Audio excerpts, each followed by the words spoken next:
My name is Pastor Nirul Patel. Welcome to today's discussion on the practice of Dorje Shugden.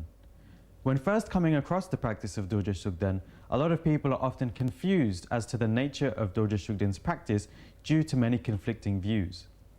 These views actually revolve around the topic of Dorje Shugden's status within the pantheon of protected deities prevalent within Tibetan Buddhism.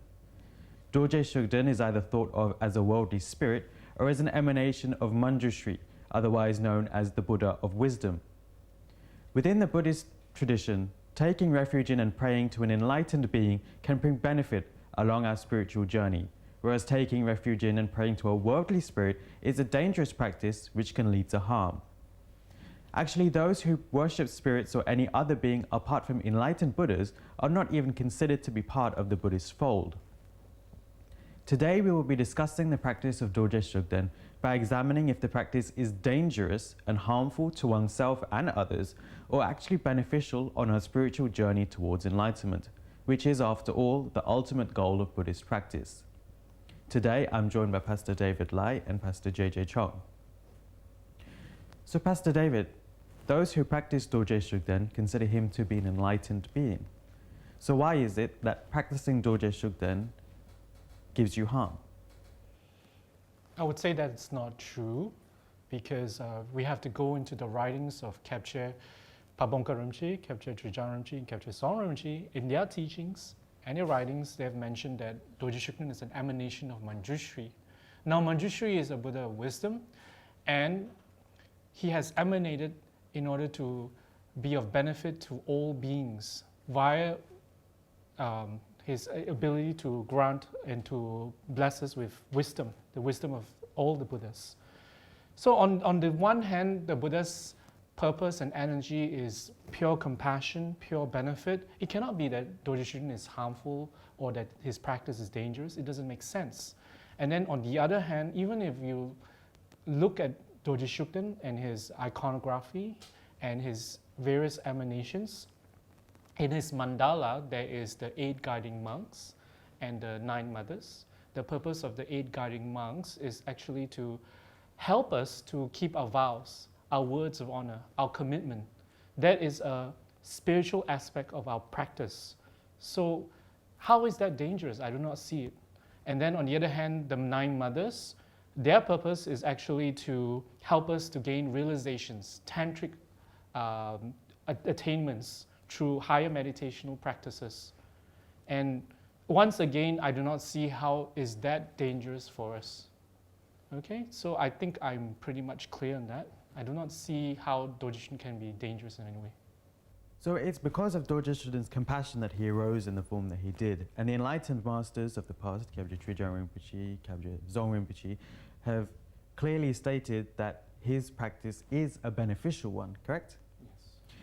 But then on the other hand, there are some people that claim that the practice of Dorje Shugden actually harms one's life, and not only one's life, the lives of others, especially the lives of high lamas. In this case, the life of His Holiness, the Dalai Lama. Pastor JJ, what is your take on this?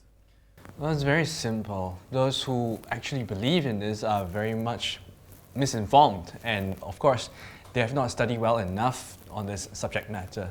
His Holiness the Dalai Lama is a direct emanation of Avalokiteshvara, the Buddha of compassion. And some people in the Tibetan world, we know him as a Chenrezig, and in the Chinese world, we know him as Kuan Yin. Now, Chenrezig, who is already out of samsara, out of all forms of suffering, returns to help sentient beings to gain enlightenment. There is no way, shape or form that Chenrezig, in the form of His Holiness the Dalai Lama, can be harmed. And on top of that, His Holiness many times in public talks have said that he is a simple Buddhist monk. Just with those simple few words, as a monk, one holds 236 vows of self-liberation.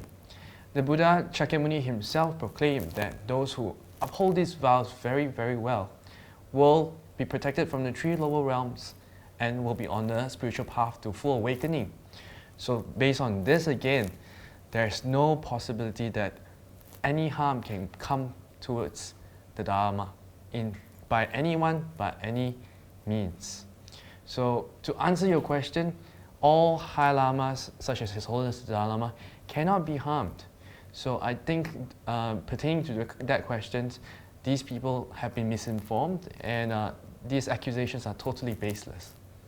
So His Holiness the Dalai Lama, as an emanation of Chenrezig, cannot actually be harmed. There is actually no way to harm His Holiness the Dalai Lama in any case. No.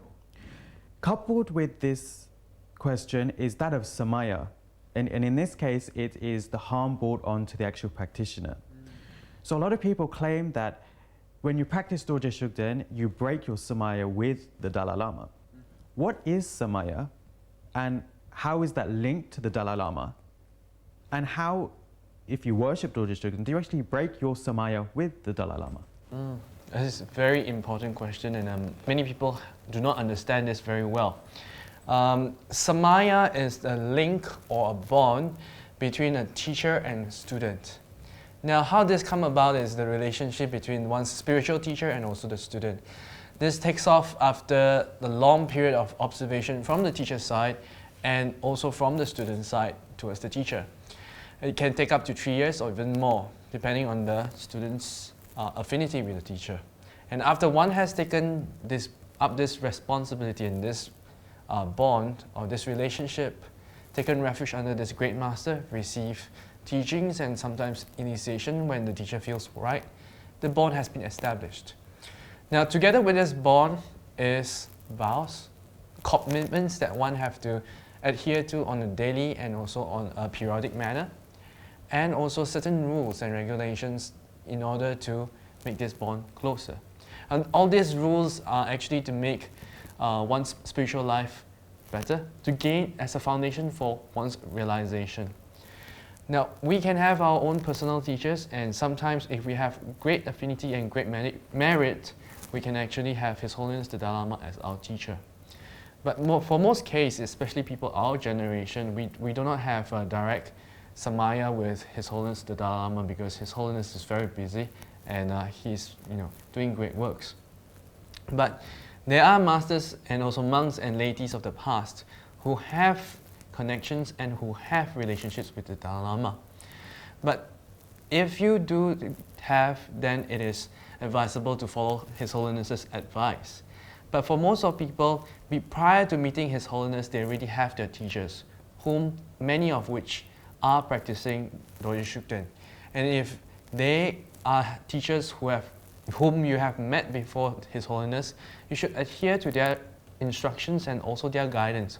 Why? By due merit that they have taken care of you and made that foundation of spirituality for you prior to meeting His Holiness. So this is very important. And for people like us, whom we do not have a direct contact or direct communication and also relationship and samaya with His Holiness, we actually do not break any samaya. His Holiness the Dalai Lama is a great teacher, a great Buddhist teacher and a great master of Buddhism, but not necessarily all have to conform to His Holiness's views. There are many traditions, there are many ways to enlightenment within the Buddhist school of thought. So if you are a Tibetan Buddhist, but you do not have His Holiness the Dalai Lama as your teacher, it's not necessary to actually break your samaya in this case. So in essence, samaya is the bond between a student and a teacher. And because most people do not have direct communication with His Holiness the Dalai Lama and are not students of His Holiness the Dalai Lama, they don't actually have samaya with the Dalai Lama. Exactly. In fact, you have samaya with your own teacher, who you do have direct communication with. Yes. Okay. That is more important. Coming back to the practice of Dorje Shugden and how it affects oneself, how it can, in a sense, harm one's mind, that Dorje Shugden's practice creates a lot of segregation, that it creates a lot of negative feelings in one's mind, which can lead to negative actions. For example, in 1997, there was a monk by the name of Geshe Losang Gyatso who was murdered along with his 2 assistants. And it's claimed that these murders were carried out by Dorje Shugden practitioners. And there is also another claim that the reason why they carried these attacks out was because they had so much anger and so much negative qualities within their mind. And this came about because of their practice of Dorje Shugden. This is how it harmed them, which actually caused other people harm. Pastor David, what do you think about this? Well, what I think of it is that it's absurd. It does not make sense because the crime has been committed between this alleged party, which is the Dorje Shugden practitioner, and then this monk, is basically does not represent all practitioners of Dorje Shugden because there are millions of practitioners, and you do not hear of such claims that other practitioners of Dorje Shugden committing such similar types of crimes or something like that, you know. And then on the other hand, one crime does not represent, or one action, so-called, does not represent does not represent their faith. It is not fair to put the blame on the person's faith and say it's because of his faith that caused him to commit this crime.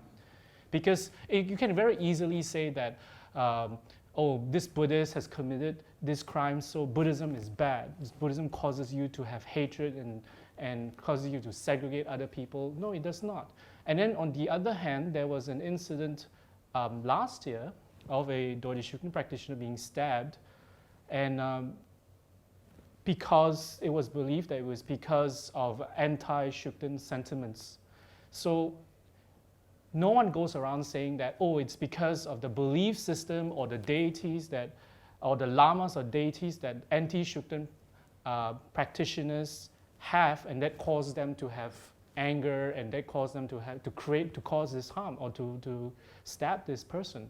So it is not fair to place the blame on their faith alone, because you are basically making a sweeping statement. And on top of that, this crime has not been proven that it was conclusively proven that it was caused by a Shugden practitioner, and conclusively proven that it was because of his faith. Yeah. It is non-conclusive. It is an unfounded allegation, in other words.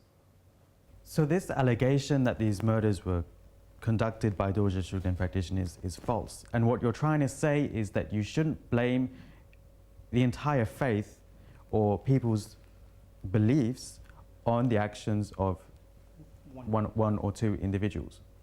But on the other hand, if you actually read the practice of Dorje Shugden, if you read his counsel and his daily prayers, it is full of wrathful imagery. It is full of violence. How is it possible that when you practice something that is so violent in nature, does it not arise violence in one's own mind? That's a very good point. For a person who is unfamiliar, it may seem like that, but because in Tibetan Buddhism, in the pantheon of Dharma protectors, and in the pantheon of wrathful deities in Tibetan Buddhism, wrath is an energy expressed in that manner, in what we call tantric imagery, because it is used against an inner enemy. It is targeted internally at an inner enemy, such as our delusions, our ignorance, hatred, and desire, in a form of a being, etc., etc. And what happens is, because this imagery is actually used to remove negative aspects of our mind. As I mentioned, ignorance, hatred, desire, and all other delusions. And hence what happens is, as a result of that, is that our negativities, our negative karma is removed, is purified, and also it makes us, it makes it easier for us to gain spiritual attainments. It makes us happier, it makes our anger calms down, it makes us more peaceful, it makes us more generous, and there's a lot, the list goes on. So that is the explanation for that. And this tantric imagery for Dorje Shugden is not unique of Dorje Shugden's practice, because there are other Dharma protectors. For example, Kalarupa. Kalarupa is a very prominent Golok Dharma protector, where the counsel or the prayers to propitiate Kalarupa is quite violent, actually. In fact, I would say more violent than Dorje Shugden's, because literally in the prayer, in his prayers, you are requesting Kalarupa to destroy and eliminate your enemy and smash them to dust motes. So you can see it's not unique. And then there's Pendant Lama, there is Mahakala. Almost every Dharma protector, the tantric imagery is quite violent in nature, but for practitioners, they already know that the violence, so-called violence, is actually internal. It is actually meant to benefit. Ultimately, it is meant to benefit and remove negativities. So that's talking about the violent aspect of Dorje Shugden's practice. But what about the aspect of Dorje Shugden's practice that increases the materialism in one's mind stream? I say this because some people think of Dorje Shugden as a worldly spirit. Others think of Dorje Shugden as an enlightened being, as with people who practice Dorje Shugden. Yet other people actually think of Dorje Shugden as a wealth god. So if you worship a wealth god, surely materialism will increase in your mind stream. And this actually goes against the practice of renunciation within Buddhism. What is your take on this, Pastor JJ? This is a very interesting question and very, very valid for modern day people, especially you and I, whereby material needs and resources is actually essential for a daily life. And before you can actually engage in Buddhist practice, you need to take care of your basic necessities first. And with that, we need money. We need a lot of material resources. As with all enlightened deities, the Buddhas manifest 4 principal activities, which is pacification, increase, in this case, increase of wealth, increase of realizations, increase of resources, control and wrath, which was brought up earlier with the wrathful imagery. So, Dorje Shugden is a very compassionate Buddha who first pacify our obstacles by first fulfilling our wishes to material wealth, material needs, so that our minds can be at rest, instead of focusing on looking for money, focusing on earning a decent life. We can actually have a decent life already with his blessings and then focus on the practice of the Dharma. Now first, when these obstacles is obliterated through giving to wish fulfillingness of the Dharma protector Dorje Shugden, then we can actually practice Dharma and gain realizations, gain more compassion, gain more patience, gain more kindness as we focus inside. So as you can see from here, Dorje Shugden first gets the immediate problem out of the way and then subsequently increases the realizations within the practitioner. So both ways you get inner wealth, the realizations of compassion, kindness, and also patience, etc. And you get your material wealth at the same time. Well, this kind of material wealth comes moderately, according to the protector's wisdom, in order to keep us afloat, in a very layman's term, and then have our minds focus on the Dharma. It's interesting that you say that he's actually Buddha wealth, but because when in the previous life of Dorje Shugden and his last human incarnation as Tukudrapa Gensen, when he passed away into clear light, his consciousness was actually ejected into the desire realm. And within the gods of the desire realm, there is a wealth deity called Ganapati, which in many Indian and Hindu households know him as the elephant god who grants wealth, resources, and wishes. Now, within the Buddhist pantheon, there is the enlightened version of Ganapati, who is an emanation of Cherizik. He has got 2 consorts, one's Siddhi and Riddhi. Siddhi grants you the realizations of spiritual awakening. Riddhi is pretty much what we call as dubbed as the Queen of Samsara. So the Queen of Samsara, Riddhi, and Ganapati emanated their essence together into a lotus, and from there, combined with Tukudrapa Gensen's consciousness, came about the new manifestation of Dorje Shugden, complete in his 32 deities. And this is very, very in line with his worldly father, who is Ganapati, as a wealth deity. So Dorje Shugden, in his current form as a wealth deva, disperses resources unlimitedly for the individual, for them to be steadfast in their Dharma practice. And for communities who are both lay and also ordained to have the Dharma centers grow, to their Dharma establishments grow, in order to benefit more and more sentient beings. So in regards to Dorje Shugden as being a wealth deity, he is a 101% super wealth being who focuses on giving both material and also spiritual wealth. So Pastor JJ, there is credence to the fact that Dorje Shugden is a wealth deity, in the fact that he emanated in the form of the son of Ganapati, who is a wealth deity himself. But this energy that he grants of wealth is not one that increases materialism within the mind stream. Definitely not. And this wealth can occur on two levels, on the outer level and on an inner level. On an outer level, Dorje Shugden gives you the material resources that you need to be able to practice the Dharma. And because he is an enlightened being, he only grants it if it's beneficial to you at that point in time. And on an inner level, increases your Dharma realizations. For example, increases your generosity to others and cuts your miserliness. So we have seen that the practice of Dorje Shugden does not increase the violence or negative qualities within one's mind stream. In fact, it does the opposite. And we've also seen that the practice does not increase materialism in one's mind stream, but actually generosity. However, what of the belief that if you're practicing Dorje Shugden and you want to give up the practice, or you do give up the practice of Dorje Shugden will harm you? This does not make sense at all because this runs counter to the nature of Dorje Shugden. Dorje Shugden is Manjushri, an emanation of Manjushri, and this has been said by highly attained lamas that have the clairvoyance to see the nature of Dorje Shugden.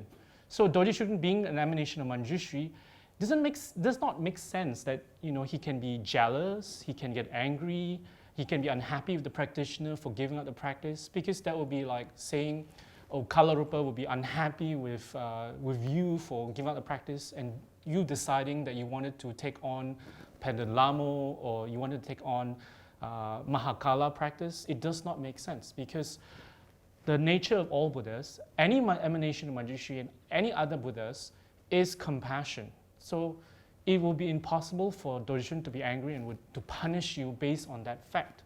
However, giving up the practice has negative repercussions. There is broken samaya. There's an implication of broken samaya, as mentioned by Pastor JJ earlier, where we can receive harm from that. And that does not come from Dorje Shugden, but it comes from our spiritual bond with our teacher who has given us the practice. And we have to maintain the practice because that was an instruction, that was a teaching, or rather a spiritual bond, a commitment that we've made with our teacher who has given us the practice. The harm comes from there when we break our commitment of practicing this Dharma protector.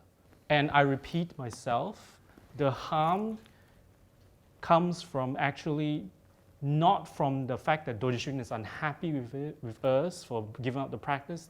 The harm actually comes from the fact that we have broken our spiritual bond, we've broken our commitment with our guru, and the karma accumulated from that broken bond, that broken commitment with our guru to practice Dorje Shugden is the one that comes back to us, that actually harms us. It is not Dorje Shugden himself, because Dorje Shugden is just pure wisdom and pure compassion. It does not make sense.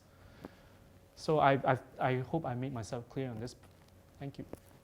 So what we've seen so far is that Dorje Shugden's practice does not increase violence within one's mind stream. It does not increase any negative qualities, but it actually counters them. And on the other hand, it doesn't increase materialism, but increases the positive qualities of generosity within one's mind stream. That being said, is it safe for anybody to practice Dorje Shugden? It is definitely safe for anyone to practice Dorje Shugden practice. Why? Because Dorje Shugden is a fully enlightened Buddha, Buddha Manjushri himself in the protector form. His love, his care, his guidance, and his wisdom is beyond any human comprehension. And for one who is on the spiritual path, wanting to look for the answer to questions unanswered. Dorje Shugden is, for me, my answer. Dorje Shugden does not see label, regardless of your creed, regardless of your lineage, regardless of your religion. His sole purpose is to guide every sentient being onto the path towards enlightenment. Because Dorje Shugden is a fully enlightened Buddha also, Dorje Shugden manifests himself as a worldly deity, in this case, to help to be closer to people like you and I, in bringing us fulfillment of wishes, protection from all kinds of danger, and on top of that, because he is Manjushri, he's able to give us the realization, through his practice, of renunciation, bodhicitta, and the correct view of emptiness, which is the highest form of wisdom within the Buddhist tenet. And wisdom cannot be achieved through other deities or other methods, none other than Manjushri himself, whom Dorje Shugden is a direct embodiment. So to answer Pastor Nero, your question and everyone's questions, Dorje Shugden is completely safe and supremely beneficial. Thank you, Pastor JJ. Throughout today's discussion, it has been made quite clear that from the perspective of Buddhist practice and logic, that Dorje Shugden's practice is a beneficial one and not one that harms you. This is supported by many great masters of the past who advocated the practice of Dorje Shugden. These masters would never have advocated the practice that were harmful, because this would contradict the Buddhist teachings. In fact, as we have heard, the practice of Dorje Shugden is beneficial in one's spiritual journey. It is often argued that the language in Dorje Shugden's prayers is an exhortation for physical violence, but if understood correctly, we realize that the practice actually guides us to comprehending that our real enemy is in fact our own negative qualities and our own negative karma. This is a common theme throughout the practices of many Dharma protectors and is in no way limited to just Dorje Shugden's practice. This practice in no way seeks to increase one's negative qualities, increase the violence or the materialism in one's mind, but actually aids in curbing them. A fully enlightened being cannot harm another being. Therefore, the practice of Dorje Shugden, though misunderstood, is definitely not a dangerous one and cannot harm you, but actually grants you benefits along your spiritual journey. With that, I would like to thank Pastor David Lai and Pastor JJ Chong for joining me in today's discussion. Thank you.